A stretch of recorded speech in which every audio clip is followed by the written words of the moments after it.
우리는 누군가를 향해서 신앙이 좋다 혹은 신앙이 나쁘다라고 평가할 때가 있습니다. 우리가 도대체 무엇을 보고 그 사람의 신앙이 좋다 나쁘다 이렇게 평가하는 것일까요? 신앙을 평가하는 여러 가지 기준이 있습니다만은 제가 생각하는 입장에서 가장 중요하다고 생각하는 이 신앙 평가의 기준이 있다면 그것은 저는요 삶입니다. 삶, 라이프, 삶입니다. 삶의 모습을 보면 그 사람의 신앙의 그 척도, 신앙이 좋건 나쁨을 우리가 알 수 있기 때문이에요. 20세기 초에 정말 활동했던 미국의 유명한 미국에서 시대적 선지자, 시대적 외침이 있는 그런 선지자라고 불렸던 목사님 한 분 계십니다. A.W. 토즈라는 목사님인데 이 A.W. 토즈 목사님이 이런 말을 했어요. 교회 안에는 큰 간격이 존재하는데 그게 뭐냐면 바로 이론과 실제의 간격이다. 이론과 실제의 그 간격이다. 이것이 교회 안에는 큰 간격이다.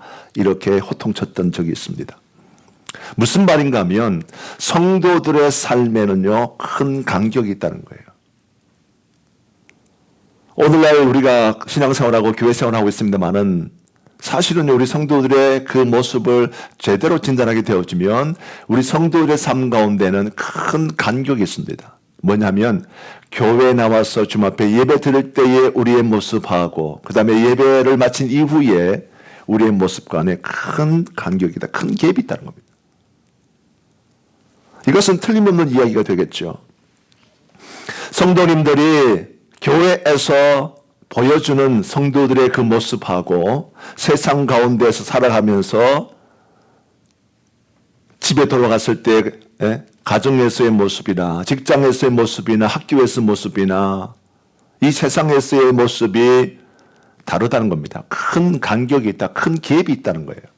그리고 이것 때문에 세상 사람들이 교회를 향하여 비난합니다.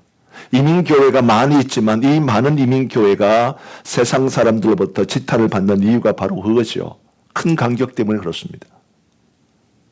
그러면서 다들 이상하다라고 말하는 거죠. 교회에서는 그렇게 선한 사람처럼 보이고 그렇게 선한 사람처럼 행동하는데 그러나 교회 밖에서는 보면 그렇지 않다는 거예요. 가정에서도 그렇지 않고 그리고 직장에서도 그렇지 않다. 전혀 다른 삶의 모습을 이제 보여주기 때문에 그래서 세상 사람들은 비난하는 거죠. 왜 이런 일이 있느냐. 제가 이번 주 말씀을 묵상하면서 이런 생각을 좀 해보았어요. 도대체 이 큰 간격이 무엇 때문에 생긴 것이냐. 왜 이런 큰 간격이 있느냐. 삶이 왜 이렇게 다를까 하는 거죠. 교회에서의 우리의 모습하고 교회 밖에서의 우리의 모습이 왜 이렇게 다를까. 도대체 이유가 뭘까 고민하면서 오늘 말씀을 묵상하다가 왜 이런 일이 벌어지는가?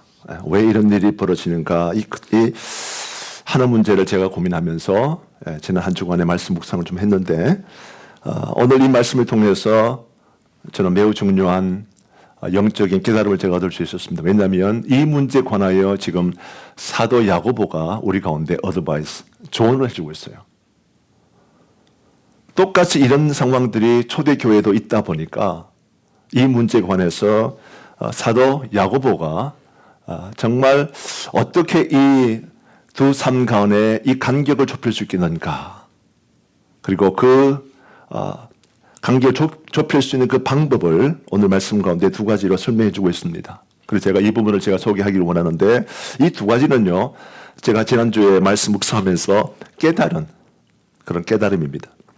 오늘 제 설교 제목은 두 삶의 간격 좁히기라고 하는 주제가 되겠습니다.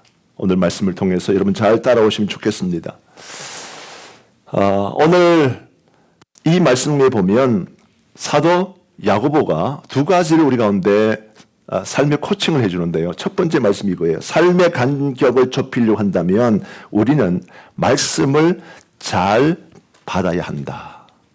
우리는 말씀을 잘 받아야 한다라고 하는 그런 말씀이에요. 자, 이 말씀이 너무 우리가 생각할 때 너무나 좀 평범한 수준 아니냐 싶은데요. 이 말씀은 깊은 의미가 있어요. 깊은 뜻이 있어요. 제가 이 깊은 말씀 묵상하면서 사도 야고보가 알게 해주셨던, 깨닫게 해주셨던 그 내용을 제가 소개해 올려드리기 원하는데, 말씀을 잘 받는다.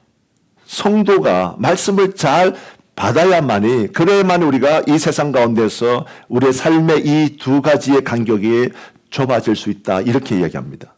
말씀을 잘 받는 것이 얼마나 중요하냐. 여러분 생각해 보세요. 우리가 교회 나와서 말씀을 받는 것은 정말 지극히 당연하지 않습니까? 매주마다 교회 나와서 우리가 설교를 듣고 말씀을 받는데, 자, 성도로 한다면 무조건 하나님 말씀을 잘 받는 것이 중요합니다만은, 그러나 문제가 뭐냐면요, 많은 성도님들이 어떻게 성경을 잘 받을 수 있느냐, 하나님 말씀을 잘 받는 사람은 어떤 모습을 보여주느냐라고 하는 이 부분에 관해서 잘 모릅니다. 그래서 사도 야고보가 이 부분에 관해서 무엇이 말씀을 잘 받는다고 말할 수 있는 모습인가 라고 하는 것을 오늘 말씀 속에서 그렇게 강조를 해주고 있어요. 잘 기억하셔야 합니다. 사도 야고보가 말하는 포인트가 뭐냐면, 말씀을 잘 받는 것이 중요한데, 오늘날 많은 성도님들, 특별히 삶에 있어서, 두 삶에 있어서 큰 간격이 있는 사람들은 무슨 말이 되겠어요? 말씀을 잘 받지 못하고 있다, 그 말이에요.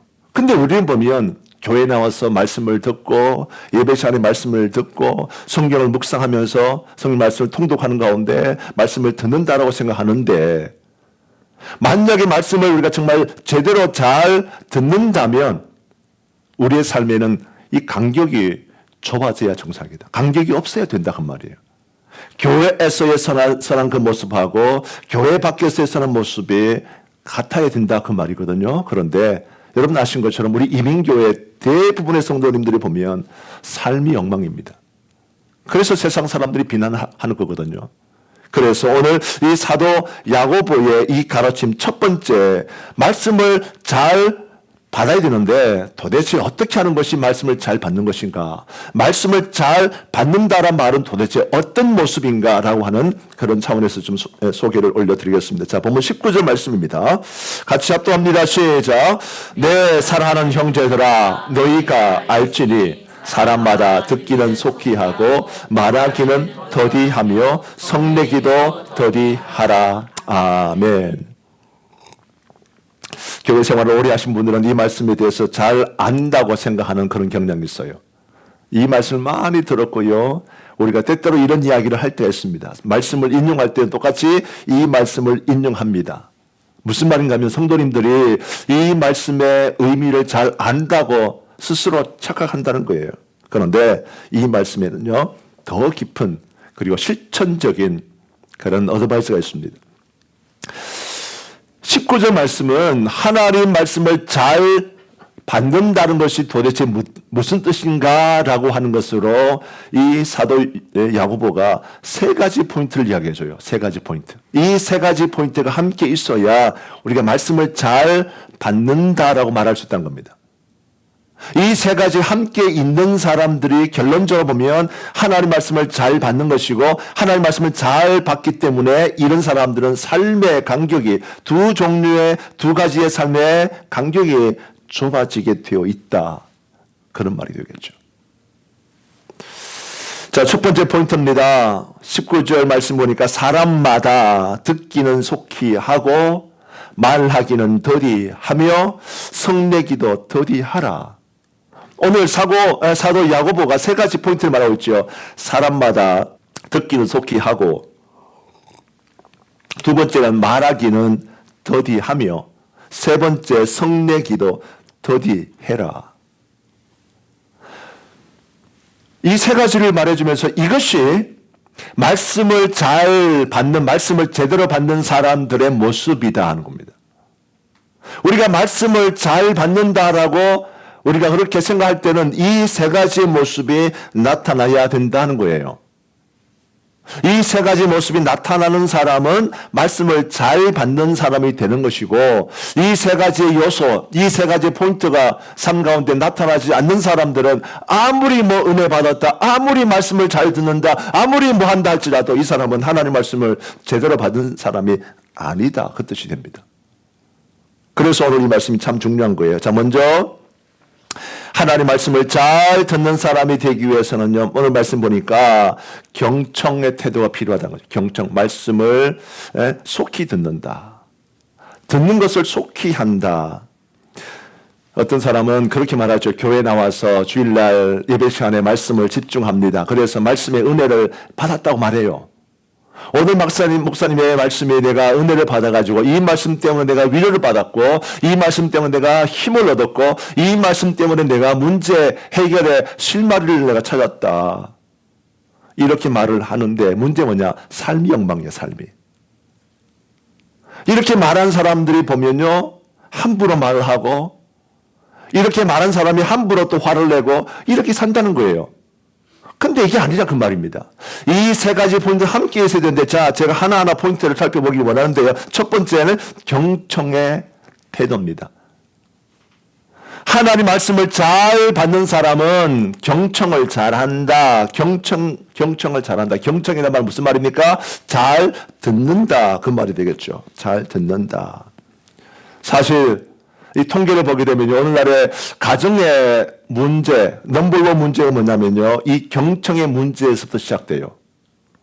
말하자면 서로 경청을 잘 안 한다는 거예요. 경청이 부족하다, 그 말입니다. 많은 부부들에게 물어보면 이렇습니다. 남편과 아내로 살면서 가장 답답한 일이 뭐냐?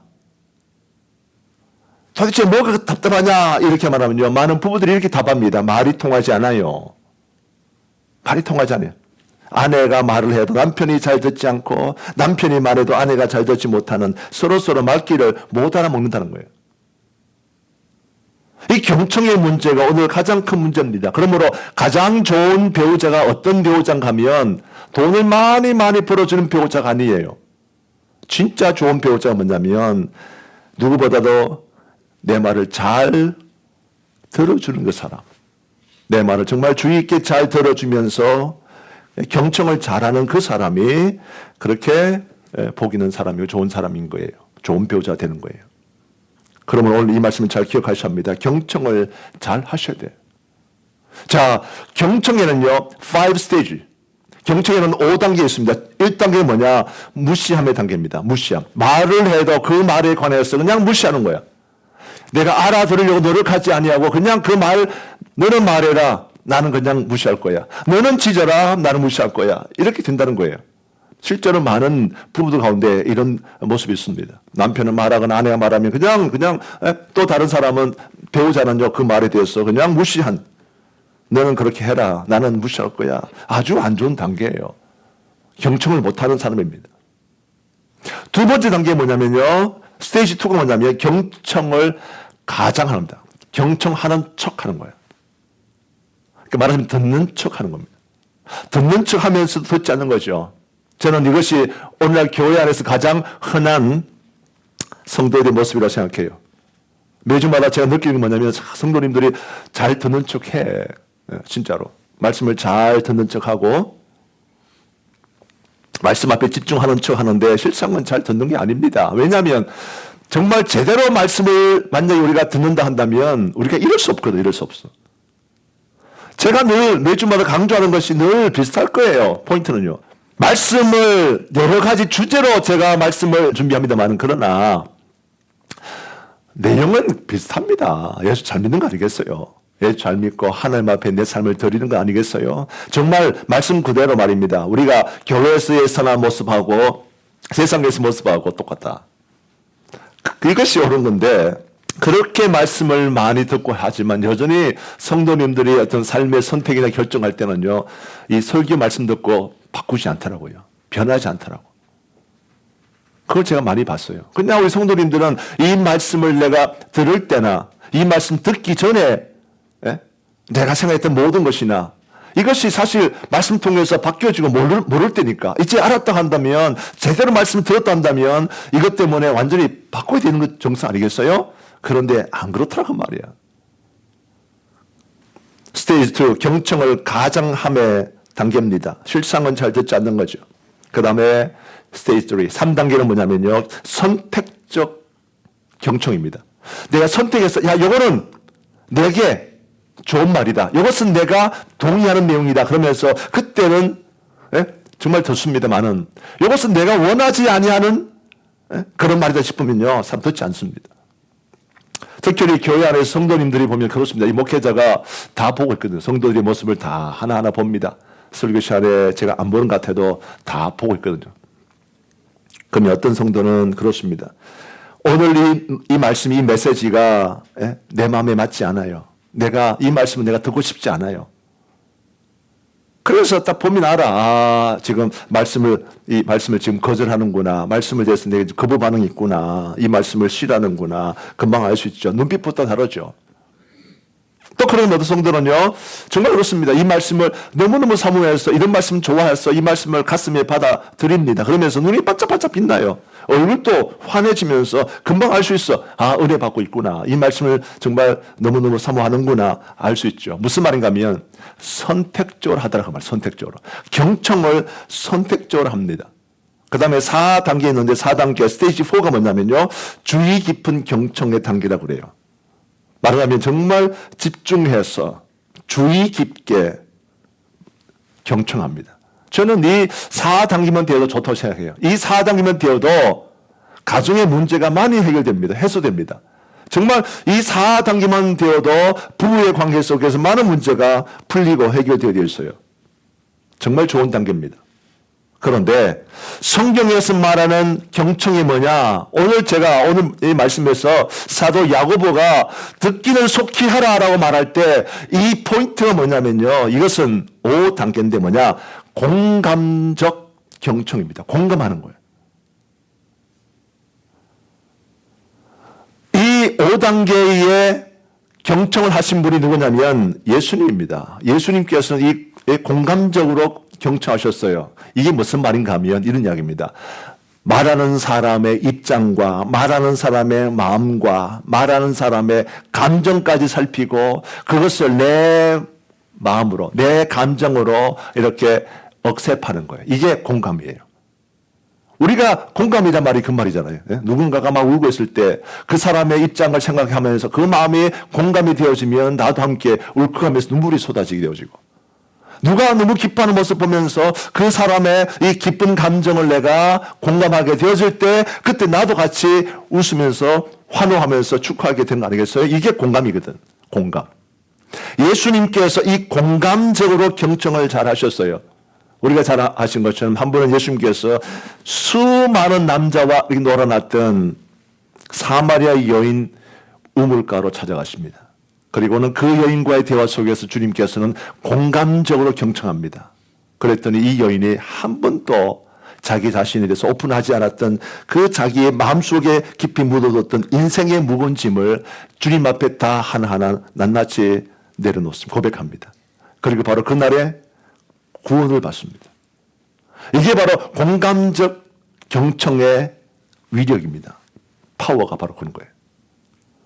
자기 마음에 꽁꽁 숨어두었던, 자기 마음속에 갖추어 넣었던 이 마음의 무거운 그 고백들을 상대방이 주님께서 자기 마음을 공감을 해주시고 공감적으로 경청해 주시니까 자기도 모르게 무장해제돼가지고 자기 속에 있던 한 번도 말하지 않았던 자기 고민들을 다 털어놓더라고 말이에요.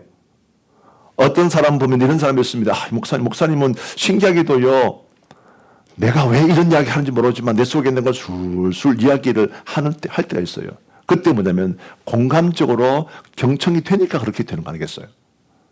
사람 웬만하면 자기를 다 숨기려고 그래요. 이 사람은 지금 내 말을 내가 원하지 않구나. 내 말을 지금 한쪽으로 흐르는구나. 이게 다 보인다고. 그러면 대화가 되지 않습니다. 얼른 대화를 끝내고 그냥 헤어지기 원하는 거지. 그러나 이 사람이 정말 제대로 내 마음을 알고 내 감정을 헤아리고 내 이 아픔을 같이 느껴주는구나, 같이 이해를 하는구나 라고 하는 것을 알게 되어지면 정말 지금까지 있었던 모든 과거의 이야기, 자기를 힘들게 했던 무거운 짐들, 이 모든 것을 술술술술 이야기하는 거예요. 술술술. 그게 바로 공감의 능력이다 라고 하는 겁니다. 자, 우리가 사람들과의 대화 속에도 이런 경청, 듣기는 속히 하는 것이 필요합니다만은 무엇보다도 뭐가? 하나님 말씀 들을 때 이 필요하다. 하나님 말씀 들을 때. 하나님 말씀 들을 때 제가 설교하는 이 내용을 보면서 이 감정을 여러분 제대로 알고 계셔야 돼요. 목사만 혼자 열받고 목사만 혼자 막 뜨거워져가지고 이게 말고 왜 저렇게 흥분하느냐, 왜 저렇게 가슴이 지금 불타오르냐, 이 감정을 느끼셔야 합니다. 그러면 공감적으로 경청이 되잖아요. 그러면 하나님의 말씀이 가슴 속에 와닿게 되는 겁니다. 아멘. 이게 필요한 거예요. 이게.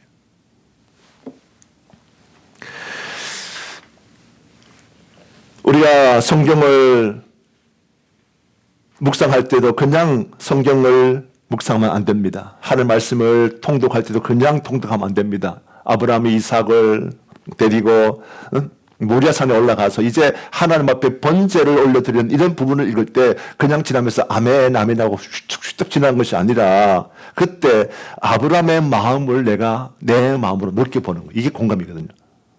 야, 정말 어렵게 낳은 아들 아닙니까? 100세라고 하는 그 어려운 나이에 낳지 못하는 그 가운데 아이를 얻었는데 근데 하나님께서 이 아이를 바치라 그러는 거야. 하나님 앞에. 인간적으로 정말 도무지 할 수 없는 상황인데 하나님께서 그것을 요구하실 때에 이 아브라함이 얼마나 괴롭겠습니까만 그러나 그 가운데서 그 뜨거운 하나님의 말씀을 순종하고 하나님의 명령을 순종하는 그 아브라함 마음을 우리가 이해하면서 정말 이 마음이 복잡하지 않겠어요? 그 마음을 함께 우리가 느끼면서 이 본문을 읽어가는 겁니다.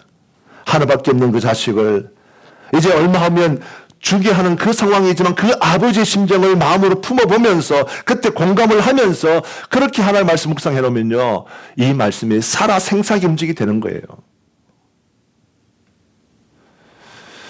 이렇게 하나님의 말씀을 공감적으로 경청하게 되면 나타나는 것이 뭐냐 하면 바로 그 뒷부분이 이어집니다. 속히 듣기는 속히 하고 그 다음에 말하기는 더디하며 라는 말씀 나옵니다. 하나님의 말씀을 제대로 우리가 경청하잖아요. 하나님의 말씀을 제대로 공감해서 공감적으로 경청하게 되어지면 이런 사람이 나타나는 특징이 뭐냐면요.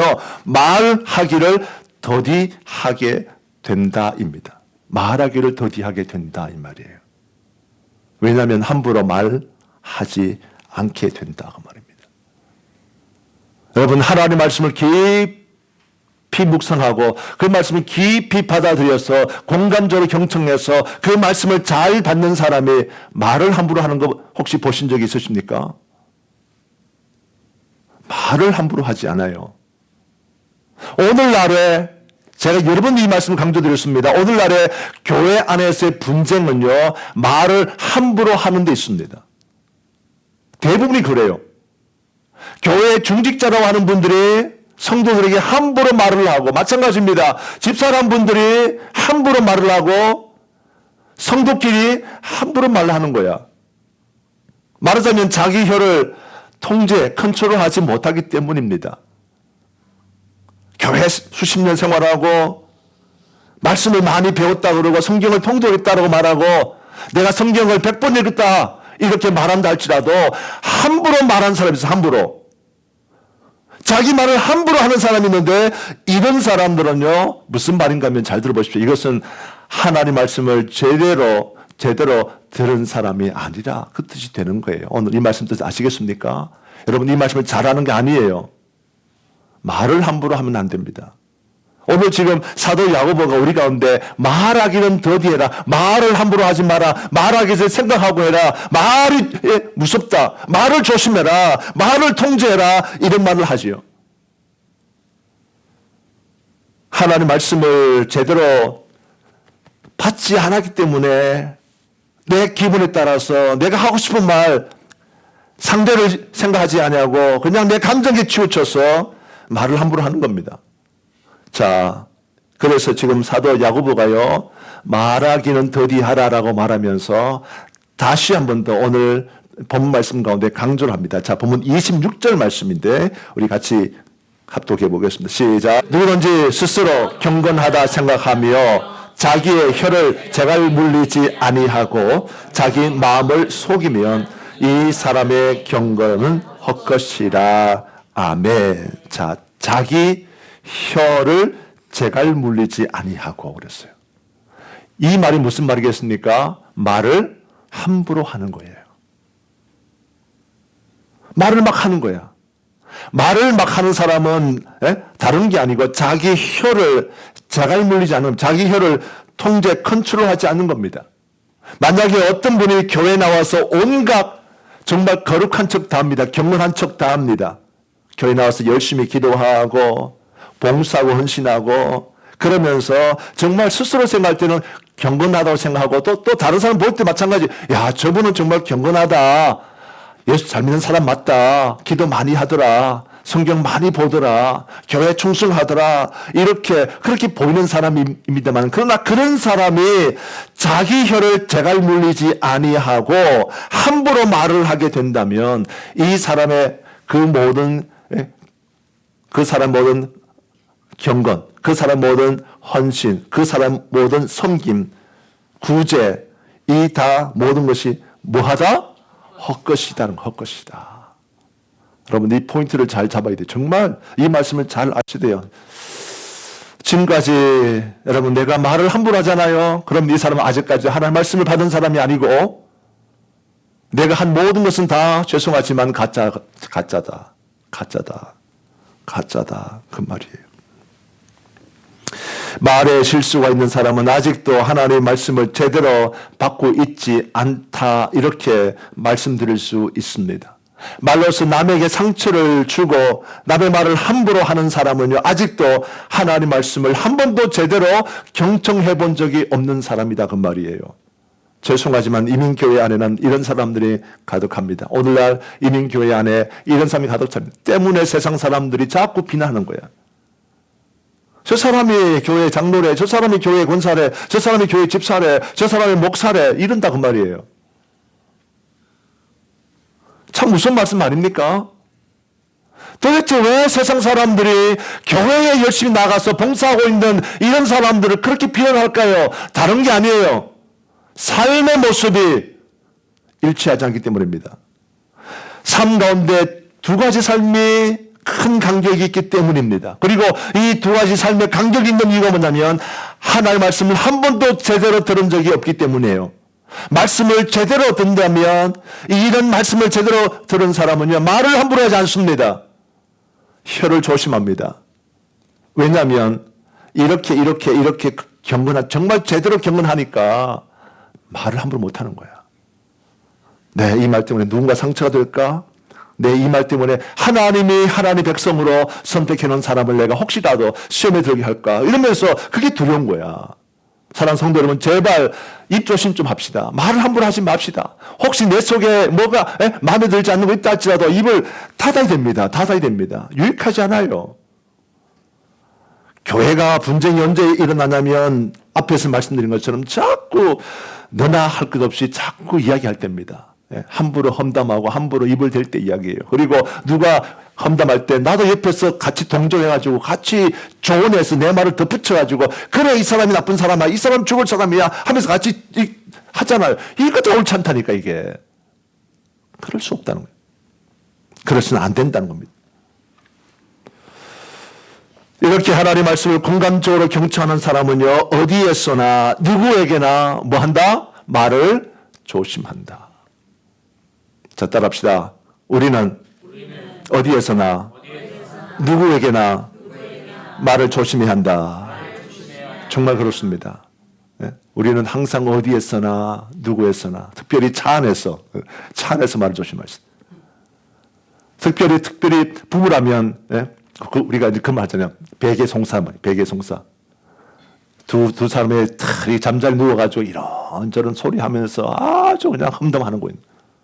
여러분, 그건 나쁜 거예요. 정말 그것은 나의 지금까지 신앙생활에, 지금까지 나의 모든 것에 관하여 보여준 겁니다. 이 모든 헛되다, 헛것이다는 거예요. 실제로 그렇게 많이 일어납니다. 많은 교회 성도님, 특히 이민교회 안에 이런 일이 많이 일어나요. 그래서 정말 베개 송사해가지고 교회를 갈라버리는 그런 교회도 있고요. 베개 송사해서 한 교인을 쫓아내버리는 그런 교회도 있고요. 정말 심각합니다. 이거 교회 아닙니다, 그거. 오늘 야고보 말하는 말씀 포인트가 잘 기억하셔야 합니다. 그러면서 이렇게 사는 사람들은요, 그 다음에 세 번째로 뭘 안 한다고요? 성내기를 더디한다. 성내기를 잘 하지 않는다. 성을 잘 안 낸다. 그 말입니다. 제가 세 가지 말씀드렸습니다. 말씀을 정말 잘 받는다. 말씀을 잘 받는 사람이 된다면 이런 사람은 하나님 말씀을 들을 때에 정말 내가 공감해서 공감적으로 경청할 뿐 아니라 이런 사람은 내가 하나님 말씀을 공감을 제대로 받았기 때문에 함부로 말하지 아니하고 함부로 또 뭐 하지 않는다? 성도 내지 않는다는 거예요. 근데 이 지금 이렇게 말한 3종 세트가 오늘날 교회 안에 가득한 거야. 잘 듣지 않고 듣는 척하고 자기가 그냥 기분 좋아하는 거 자기 마음에 하여튼 자기 듣고 싶은 말만 듣고 안 그러면 무시해버리고 그 다음에는 막 자기 감정이 못 이게 와서 막 자기 할 말 다 쏟아내놓고 함부로 말을 하고 화를 확 버럭버럭 잘 내고 막 그런다 그 말이에요. 오늘 말씀은 이런 사람들은 헛것이다. 제 말이 아니잖아요. 제 말이 아니잖아. 지금까지 교회 생활을 헛수로 했다 그 말, 헛수로. 지금까지 나의 영적인 생활이 모든 것이 다 헛것이다 하는 거야. 이러니 교회에서 뭐 중직자네, 집사네, 내가 뭐네, 내가 목사네 그래도 세상 사람들이 비난하는 속삭이는 거야. 저게 목사래 저게. 저런 목사 있는 그 교회는 망할 거야. 나 교회 안 가겠어. 예수 안 믿겠어. 세상 그런다 그 말이에요. 자, 오늘 제 말씀 가운데 특별히 본문 21절 말씀 가봅니다. 본문 21절 말씀 보면 성내지 말할 이유를 설명해 줘요. 성내면 안 되는 이유를 설명해 줘요. 자, 본문 21절 합독합니다. 시작. 사람이 성내는 것이 하나님의 의를 이루지 못합니다. 없구나. 제가 지금 이때 나 잠챘나. 하다 보면 어떤 데는 끄덕끄덕 하면서 이렇게. 자, 20절 말씀에 사람이 성내는 것이 하나님의 의를 이루지 못합니다. 사람이 성내면 무엇을 이루지 못합니다? 하나님의 의를 이루지 못합니다. 여러분 잘 기억하셔야 돼요. 사람이 성내잖아요. 화를 내잖아요. 그러면 하나님의 의를 이루지 못하는 거예요. 목사가 성내봐. 이게 하나님의 의가 안 나타나. 교회 장로로 한 사람이, 권사한 사람이, 집사한 사람이 성내보세요. 하나님의 의가 나타나지 않습니다.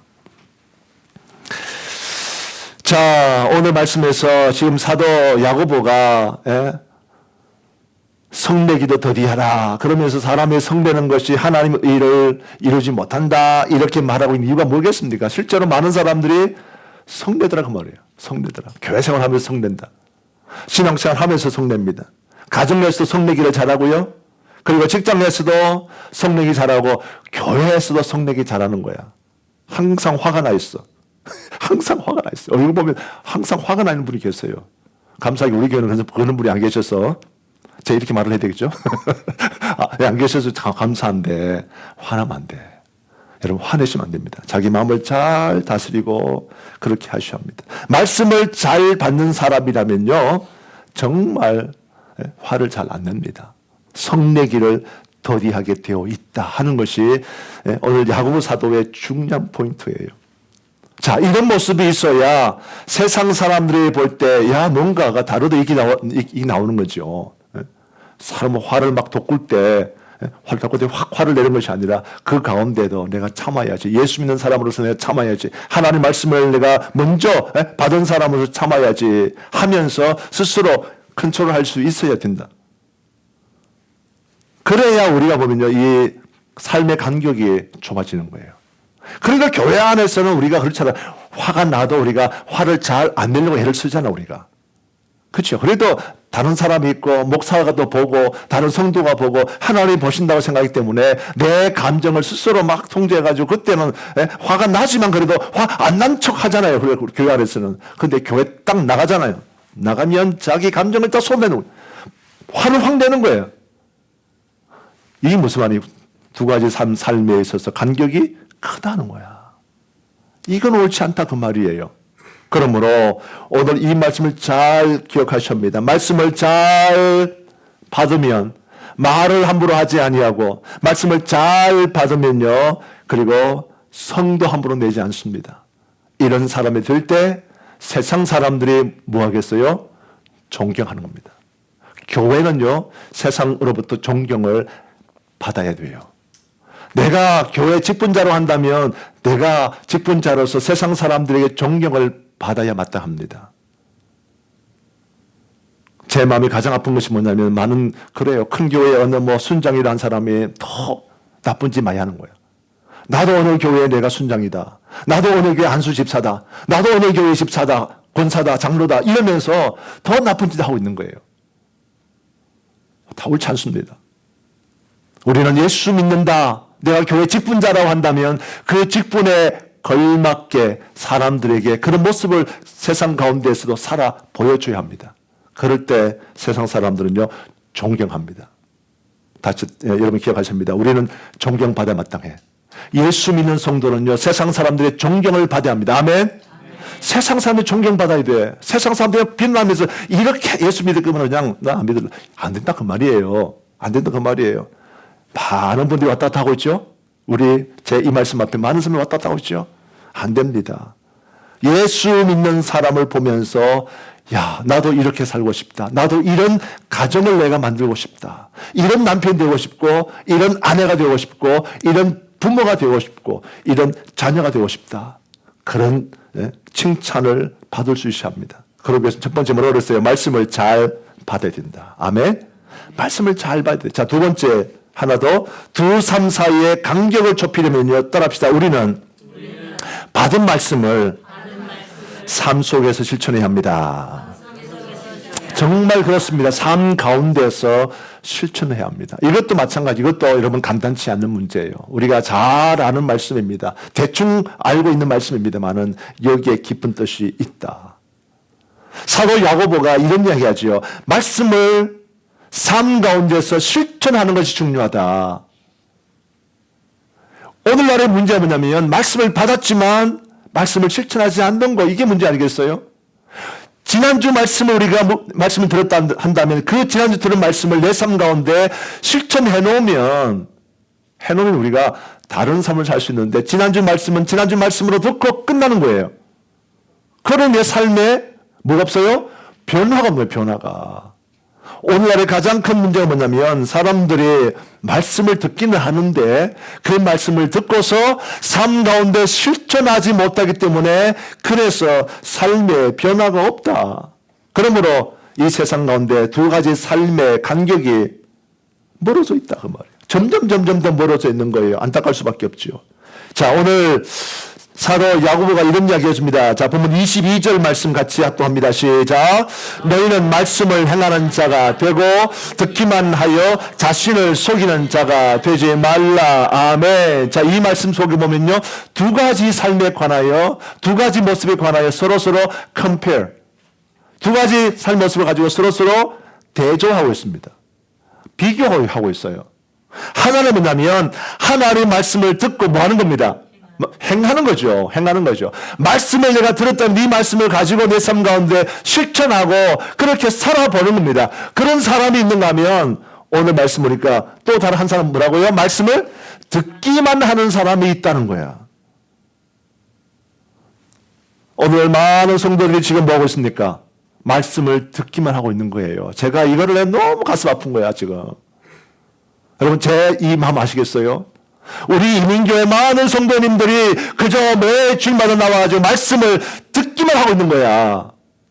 1년 내내 말씀을 들은 말씀은 얼마나 많습니까? 많은 그 말씀을 내가 듣기만 하는 거예요. 오늘 제가 이렇게 또 열을 내서 소개합니다만은 여전히 말씀을 듣기만 한 사람이라면 또 다음 주 똑같을 거야. 뭐가 없단 말이에요? 변화가 없다 그 말이에요. 삶의 모습이 바뀌지 않고 변화가 전혀 없다 그 말입니다. 많은 이민교회 성도님들이 그래요. 교회 나와서 매주마다 말씀을 듣기만 하고 있어요. 안타까운 거예요. 죄송합니다. 우리 교회 성도님 마찬가지입니다. 말씀을 일부러 내가 듣기만 하는 것은 아니지만 결과적으로 뭐냐면 말씀을 듣기만 하고 있다. 삶 가운데 실천하지 못하고 있다라고 하는 것입니다. 특별히 교회 생활에 익숙한 사람일수록, 특별히 지금까지 목사의 설교를 많이 들은 사람일수록, 지금까지 성경을 많이 알고 있다고 생각하는 사람일수록 말씀을 그냥 듣기만 하는 거야. 말씀을 듣기만 하면 안 됩니다. 말씀을 내가 들었다면 그 말씀 가지고 순종하셔야 합니다.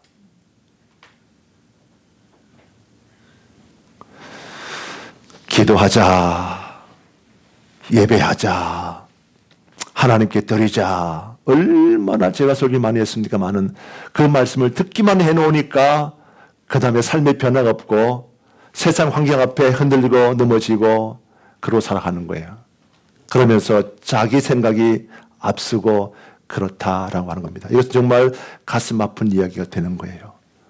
하나님 말씀은요, 듣기만 하면 안 됩니다. 말씀을 듣고 순종하셔야 합니다. 꼭 기억하셔야 돼요. 말씀을 듣고 순종하셔야 돼요. 자, 오늘 본문 22절 말씀 다시 한 번 더 합독합니다. 시작. 너희는 말씀을 행하는 자가 되고 듣기만 하여 자신을 속이는 자가 되지 말라. 다시 한 번 더 시작. 너희는 말씀을 행하는 자가 되고 듣기만 하여 자신을 속이는 자가 되지 말라. 아멘. 말씀을 듣기만 하는 사람들에게 있는 문제가 있습니다. 그게 뭐란 말이죠? 자신을 속인다는 거예요. 하나님의 말씀을 듣고 실천하지 아니하고 행하지 아니하고 말씀을 듣기만 하는 사람들의 문제가 뭐냐면, 이런 사람들은요, 자기 자신을 속이는 데 있다는 거예요. 자기 자신을 속인다. 자, 이 말을 여러분 좀 이해가 필요합니다.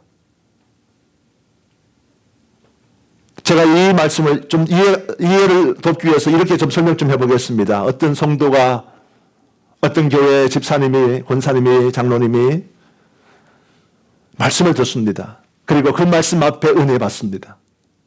야, 오늘 교회 갔는데 목사님의 그 말씀이 그렇게 가슴에 와닿고 은혜가 되었어. 그러면서 자기가 받은 이 감동을 다른 사람에게 막 소개해 줍니다. 이야기해 줍니다. 아, 오늘 내가 우리 교회 목사님 이런 말씀 가지고 이런 주에 가서 설교해 주셨는데 나 너무 은혜 받았어. 그러면서 그 은혜 받은 내용을 다른 사람 누군가에게 자꾸 쉐어하는 거예요. 자꾸 누군가 이야기해 주면서 감동을 나눕니다. 그러면서 이것을 뭐로 알고 있냐면 이것을 행함으로 알고 있다 그 말이에요.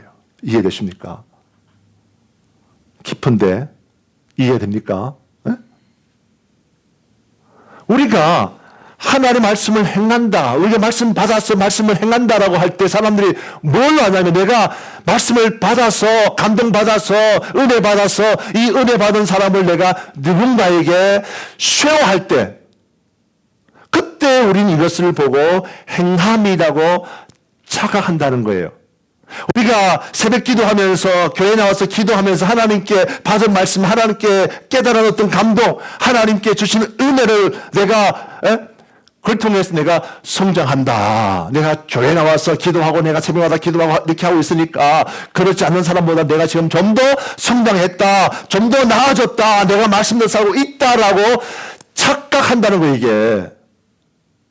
이것을 오늘 말씀은요, 속이는 자가 된다는 거예요. 속이는 자가. 진짜로 말씀을 받은 사람은요, 그 말씀을 가지고 뭐 한다? 행한다는 거예요. 실천한다는 거예요. 진짜로 받은 말씀은 그 말씀 가지고 실제로 행한다. 말하자면 뭐가 따라온다? 삶의 변화가 따라온다 그 말이에요. 삶의 변화가 따라오게 되어 있다. 정말 그게 중요한 거예요. 교회 다니면서 예수 믿으면서 내가 정말 내 삶의 변화가 정말 일어났어. 이 삶의 변화를 누가 알아야 되겠어요? 내 주위에 있는 사람이 알아봐야 합니다. 내 가족이 알아봐야 합니다. 우리 형제가 알아봐야 됩니다. 우리 성도님들이 알아봐야 합니다.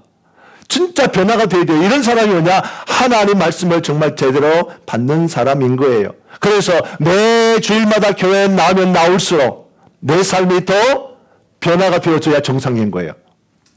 우리가 하나님 말씀을 내가 들으면 들을수록, 예배에 참석하면 참석할수록, 내가 기도하면 기도할수록 내가 더 나은 아내, 더 나은 남편이 되어야 되는 거예요.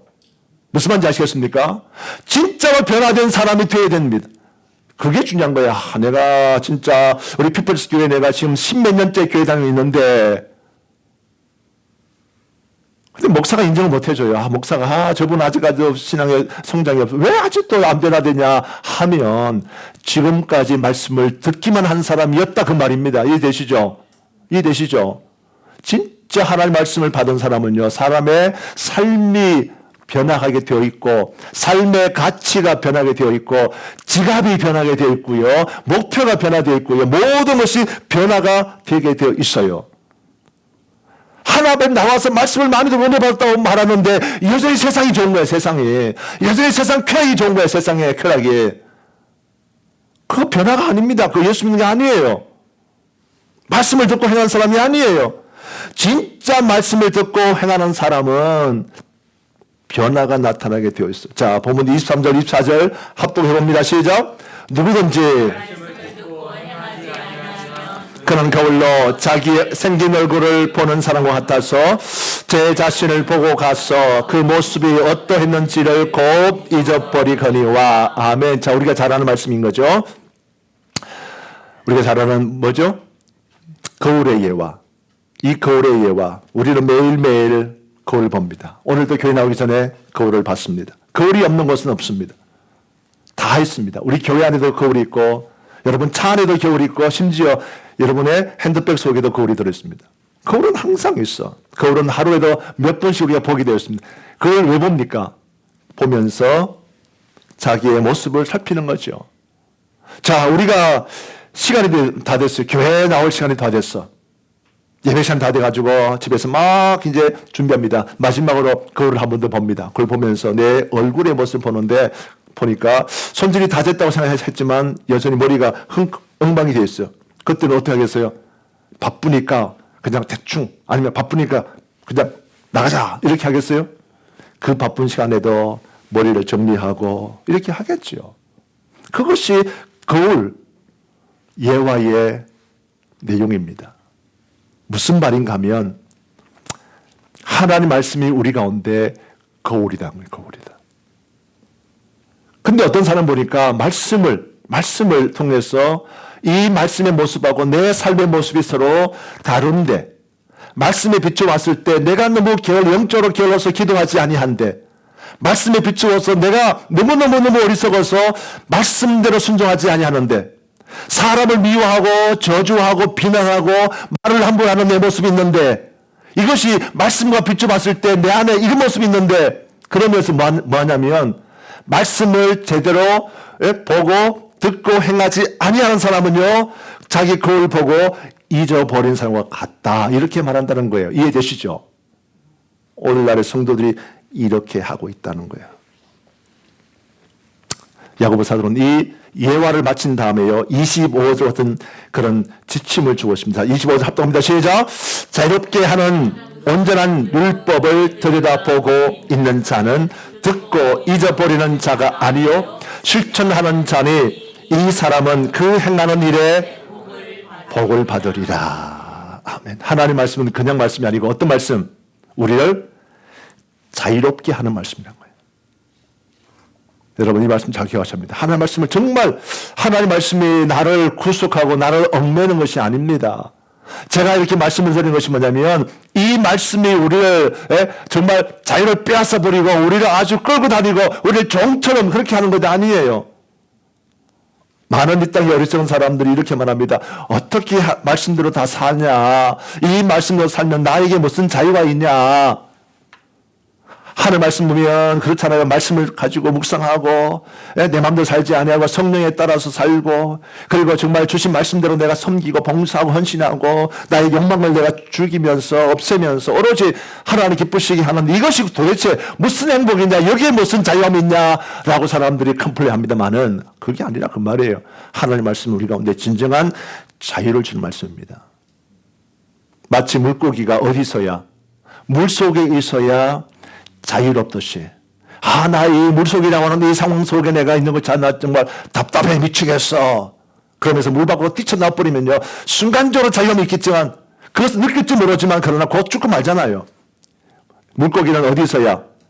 물 속에 있어야. 마찬가지입니다. 우리 하나님의 백성들 어디 있어야? 말씀 안에 있어야 된다고. 말씀 안에.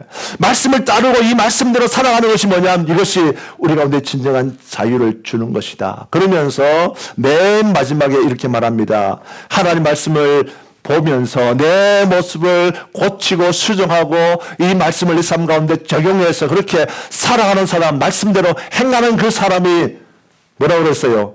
그 행하는 일에 뭐가 있으리라? 복을 받으리라. 복이 있으리라 그랬어요. 우리가 좋아하는 복 어디 있냐면 여기 있는 거야. 사람들이 복 받아라 하면 다 좋아하는데 뭘 안 하냐면 이걸 안 하고 있어요. 이거 안 하면서 복을 원합니다. 목사님 복을 빌어주십시오. 목사님 기도 좀 해주십시오. 우리 자녀들이 복 받도록 기도해 주십시오. 제가 기도해 드린다는 그러나 복 받는 것은 다른 문제예요. 하나님의 말씀 속에 내가 있는 인생이 되어야 진짜 복이 있는 거예요. 심심하면 주일날 빠지고 심심하면 자기 일이 먼저 우선되어지고 그렇게 가면 복 받지 못하지. 하나님 말씀 그런 사람에게 복 준다 그런 말씀이 없어요. 아니다. 그래서 진정으로 우리를 자유케 하고 우리를 진정으로 복되게 하는 건 뭐냐면 하나님 말씀을 우리의 삶 가운데 뭐 하는 거? 행하는 거, 실천하는 거. 오늘 제가 이렇게 강하게 말씀드렸습니다만 이 말씀을 잘 깨닫기 원합니다. 정말 잘 깨닫기 원합니다. 이래야 돼요. 이래야 우리 삶이 변화되는 거야. 제가 이 말씀 가지고 준비하면서 기대하겠습니다. 다음 주에 여러분 삶이 어떻게? 좀 더 변화된 모습으로 오셔야 합니다. 좀 더 나은 우리 집사님, 좀 더 나은 우리 권사님, 좀 더 나은 장로님, 좀 더 나은 우리 하나님의 백성들 이렇게 되셔야 합니다. 지난주보다 오늘 더 나아져야 되는 거예요. 더욱더 하나님의 건실한 하나님의 종들 다 되어서 복된 주의 종 되시길 바랍니다. 기도하겠습니다.